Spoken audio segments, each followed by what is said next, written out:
وما خلقت الجن والانس الا لیعبدون۔ عبادت کا معنی بندگی، بندگی کا معنی غلامی۔ کہتا ہے یہ بندہ ہے، یہ غلام ہے، یہ عبد ہے، تینوں لفظ استعمال ہوتے ہیں۔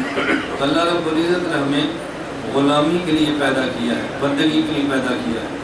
اور غلامی اور بندگی کو سمجھنے کے لیے آپ دو باتیں سمجھیں اور مثال کے ساتھ سمجھیں۔ ایک شخص نے بازار سے غلام کو خریدا، غلام کو خرید کے لائے اور شفقت کے طور پہ غلام سے پوچھا کہ آپ کا نام کیا ہے، شفقت کے طور پہ پوچھا کہ آپ کیا کھاتے ہیں، شفقت کے طور پہ پوچھا کہ آپ کیا پہنتے ہیں، جب ہم آپ کو لائے ہیں تو آپ کو کھلانا بھی ہے پلانا بھی ہے، کیا کھلائیں کیا پلائیں۔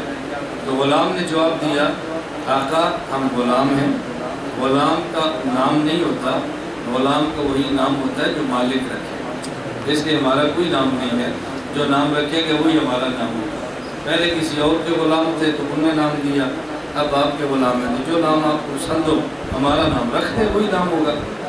ہم نے کھانا کیا ہے، غلام کی کوئی خواہش نہیں ہوتی، جو آپ نے کھلانا ہے وہی ہم نے کھانا ہے۔ ہم نے پہننا کیا، ہم آپ کے غلام ہیں، غلام کی کوئی خواہش نہیں ہوتی، جو آپ نے پہنانا ہے وہی ہم نے پہننا ہے۔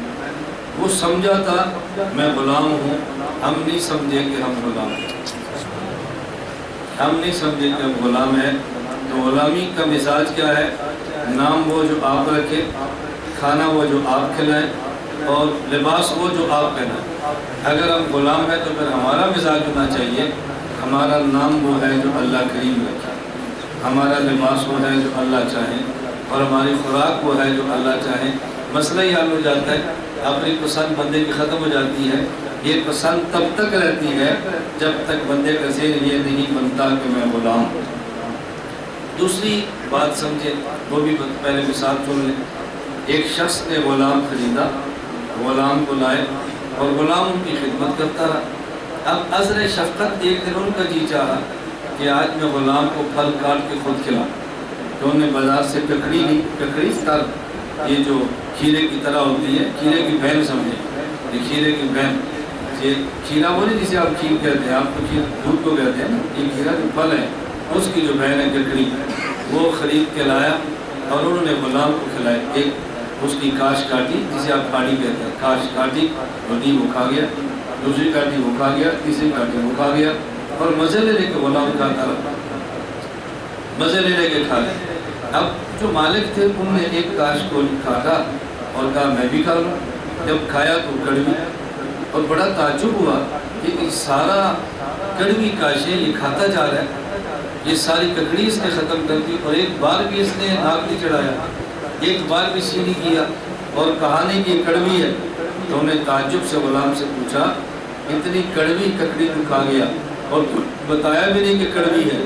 اس نے کہا آقا روزانہ آپ کے دسترخوان سے میٹھے پھل کھائے ہیں، آج ککڑی کڑوی کھا لی اور اس پہ ناک چڑھاؤ، نشان غلامی کے خلاف۔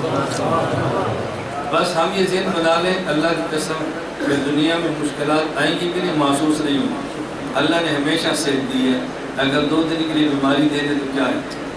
اللہ نے اتنا بڑا خاندان دیا ہے، اس میں سے بیٹا یا بیٹی لے لے تو پھر کیا ہے؟ اللہ نے ہمیشہ مال دیا ہے، کبھی غربت دے دے تو کیا ہے؟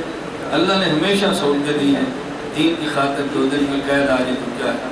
یہ ذہن بن جائے تو پھر کوئی مشکل نہیں ہے۔ ذہن بنتا ہی تب ہے جب ہم سمجھتے نہیں کہ ہم غلام ہیں۔ اس نے کہا ہمیشہ آپ کے دسترخوان سے میٹھے پھل کھائے، اگر ایک دن کڑوا کھا لیا تو کون سی قیامت آ گئی؟ تو شان غلامی کے خلاف غلام بول پڑے۔ اللہ فرماتا ہے وما خلقت الجن والانس الا لیعبدون، ہم نے تمہیں غلامی کے لیے پیدا کیا ہے، بندگی کے لیے پیدا کیا ہے، عبادت کے لیے پیدا کیا ہے۔